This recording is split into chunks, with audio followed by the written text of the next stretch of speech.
We know that there is tremendous public interest in UAP and a desire for answers from AARO. By its very nature, the UAP challenge has for decades lent itself to mystery, sensationalism, and even conspiracy. Well, a bipartisan group of lawmakers are digging into solving a decades-old mystery, UFOs. It's the Senate Armed Services Subcommittee on Emerging Threats and Capabilities' second hearing on the phenomenon in over 50 years. Interest in UFOs surged following a 2017 publication of videos recorded by Navy fighter jets that saw unknown objects flying in unique and extraordinary ways. The Department of Defense established a special office in response to heightened interest in UFOs, or UAPs, as they're now known. For more on this, I'd like to welcome Harvard University Professor of Science, Avi Loeb. Thank you so much for being here. So this office now tracking over 650 cases, a huge jump from 366 back in January. So does that surprise you? It doesn't surprise me. Thanks for having me. These are reports that the government receives as part of their day job.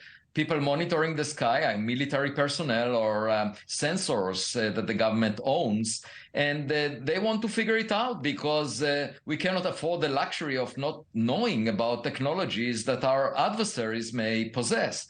And I address this phenomena from a different perspective.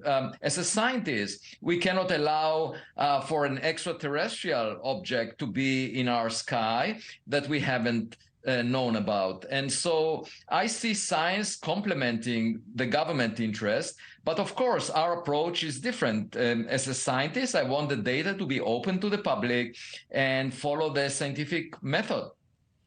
Now, of the 366 reported in January, analysts said that over half were unremarkable, but that implies that over 150 were not easily categorized as balloons or drones. So how is this determined, and do you think those numbers are accurate? I think the government has limited data because it's collected by chance by all these sensors that are on fighter jets, or perhaps the Navy has on ships and so forth.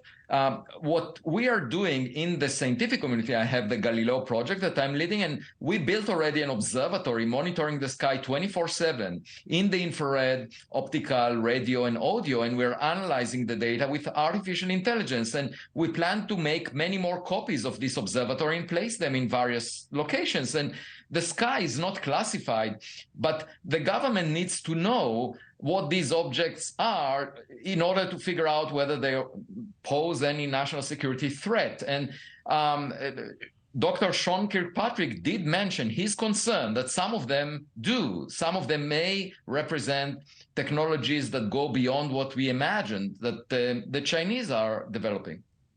Really interesting. So what big questions do you believe are still being left unanswered? Whether even one or more of these objects may have originated from an extraterrestrial technological civilization. And to figure this out, we really need much better data than the government was able to collect anecdotally. So we need to build new observatories that bring us better data than the past data we own. And what we heard about today is past data, mostly classified. The public cannot access it. What the Galileo project that I'm leading is doing is collecting new data with an operating observatory at Harvard University right now that we'll make copies of. And stay tuned, because in the coming year, we will collect more data than was ever reported by government. And let's see what it shows. All right. Well, we have about 40 seconds left. I have to ask you this. Do you think we are alone in the universe? What are your observations? No, I think it's arrogant of us to think that we are unique and special and the smartest kid in the class of intelligent civilizations that ever existed since the Big Bang. Albert Einstein was not the smartest scientist who ever lived over the past 13.8 billion years. And we can learn from them. So let's just look out through our telescopes and figure out what we are missing. All right. Harvard University professor of science, Avi Loeb, thank you. Thank you for watching. Go to newsnationnow.com to find NewsNation on your television provider. And don't forget to click the red subscribe button below to get more of NewsNation's fact-driven, unbiased coverage.